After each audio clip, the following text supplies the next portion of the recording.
রবীন্দ্রনাথ ঠাকুরের লেখা আফ্রিকা কবিতার অত্যন্ত গুরুত্বপূর্ণ এমসিকিউ ধর্মী প্রশ্ন উত্তর দেখে নাও তোমরা। প্রথম প্রশ্ন, আফ্রিকা কবিতাটি যে কাব্যগ্রন্থ থেকে নেওয়া হয়েছে সেটি হলো পত্রপুট। পরবর্তী, মনে রাখবে আফ্রিকা কবিতাটি মূলত সাম্রাজ্যবাদ বিরোধী একটি কবিতা। পরবর্তী, আফ্রিকা কবিতায় আদিম যুগ ছিল উদ্ভ্রান্ত আদিম যুগ। পরবর্তী, আদিম যুগে স্রষ্টার কার প্রতি অসন্তোষ ছিল? নিজের প্রতি। নেক্সট, নতুন সৃষ্টিকে বারবার করেছিলেন বিধ্বস্ত। কে করেছিলেন? বিধাতা। পরবর্তী, রুদ্র সমুদ্রের বাহু আফ্রিকাকে ছিনিয়ে নিয়ে গিয়েছিল। দেখে নাও উত্তরটি। নেক্সট, সেখানে নিভৃত অবকাশে তুমি সংগ্রহ করেছিলে।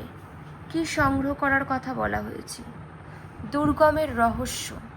নেক্সট, চিনছিলে জল স্থল আকাশের কি চেনার কথা বলা হয়েছে?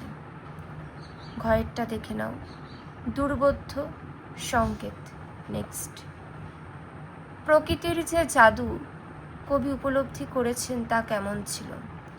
দৃষ্টি অতীত। নেক্সট, প্রকৃতির দৃষ্টি অতীত জাদু কি করছিল?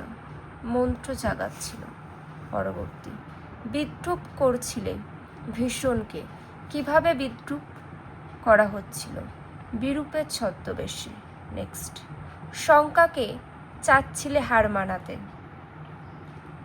তাণ্ডবের দুন্দুভির মাধ্যমে। পরবর্তী, দেখে নাও হাই ছায়াবৃতা। এখানে কাকে ছায়াবৃতা বলা হয়েছে? আফ্রিকাকে। নেক্সট, কালো ঘোমটার নিচে, কালো ঘোমটা হলো ছায়া নিবিড়তা। পরবর্তী, কালো ঘোমটার নিচে কি অপরিচিত ছিল? মানব রূপ। নেক্সট, উপেক্ষার দৃষ্টি কেমন হয়েছিল? আবিল। পরবর্তী, উপেক্ষার আবিল দৃষ্টিতে কার প্রতি উপেক্ষা? আফ্রিকার প্রতি। নেক্সট, এলো ওরা লোহার হাতকড়ি নিয়ে। ওরা হলো ইউরোপিয়ানরা। নেক্সট, কাদের নখ তীক্ষ্ণ? নাও, মানুষ ধরার দলেদের নখ তীক্ষ্ণ। পরবর্তী, নখ চাঁদের তীক্ষ্ণ। কার চেয়েও নখ তীক্ষ্ণ? নেগ্রের থেকেও। পরবর্তী, এলো মানুষ ধরার দল। মানুষ ধরার দল বলা হয়েছে উপনিবেশিক প্রভুদের। নেক্সট, গর্বে যারা অন্ধ। দেখো, সূর্যহারা অরণ্যের। পরবর্তী, দেখে নাও কাদার পিণ্ডকে বিভৎস বলা হয়েছে কারণ আফ্রিকার মাটি মানুষের রক্ত আর অশ্রুতে ভেজা। নেক্সট, নগ্ন করলো। নগ্নভাবে কি প্রকাশিত হলো? নির্লজ্জ অমানুষতা। পরবর্তী, আফ্রিকার ক্রন্দন কেমন? ভাষাহীন।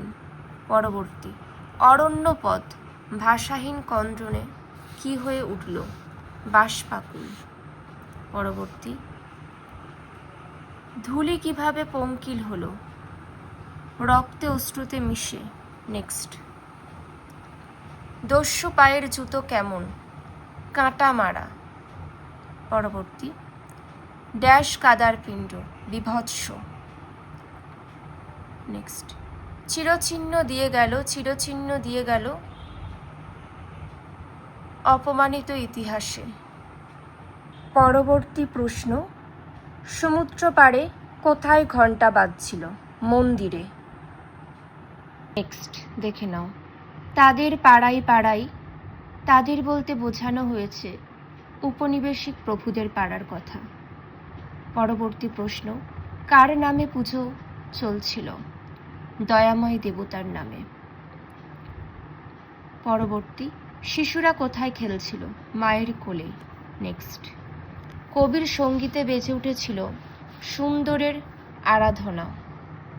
পরবর্তী, কবি কিসের মাধ্যমে আরাধনা করছিলেন? সঙ্গীতের মাধ্যমে। নেক্সট, আজ কোথায় ঝড় ঘনিয়ে উঠেছে? পশ্চিম দিগন্তে ঝড় ঘনিয়ে উঠেছে। পরবর্তী, কখন ঝড় ঘনিয়ে উঠল? প্রদোষকালে। নেক্সট, প্রদোষকাল ঝঞ্ঝা বাতাসের ঊর্ধ্বশ্বাস। প্রদোষ শব্দের অর্থ কি? সন্ধ্যা।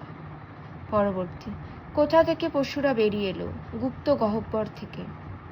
নেক্সট, পশুরা কি ঘোষণা করলো? দিনের অন্তিম কাল। পরবর্তী, পশুরা কিভাবে অন্তিম ঘোষণা করলো? অশুভ ধ্বনিতে। নেক্সট, কবি কাকে আহ্বান জানিয়েছেন? যুগান্তের কবিকে। পরবর্তী, কবি যুগান্তের কবিকে দাঁড়াতে বলেছেন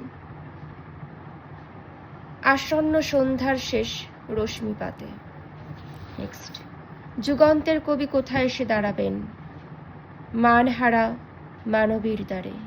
পরবর্তী প্রশ্ন, দাঁড়াও ওই মানহারা মানবীর দ্বারে।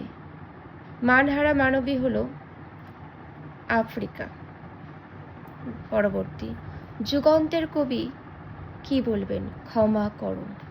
নেক্সট, হিংস্র প্রলাপের মধ্যে যুগান্তের কবির কথা কি হয়ে থাকবে? সভ্যতার শেষ পূর্ণবাণী।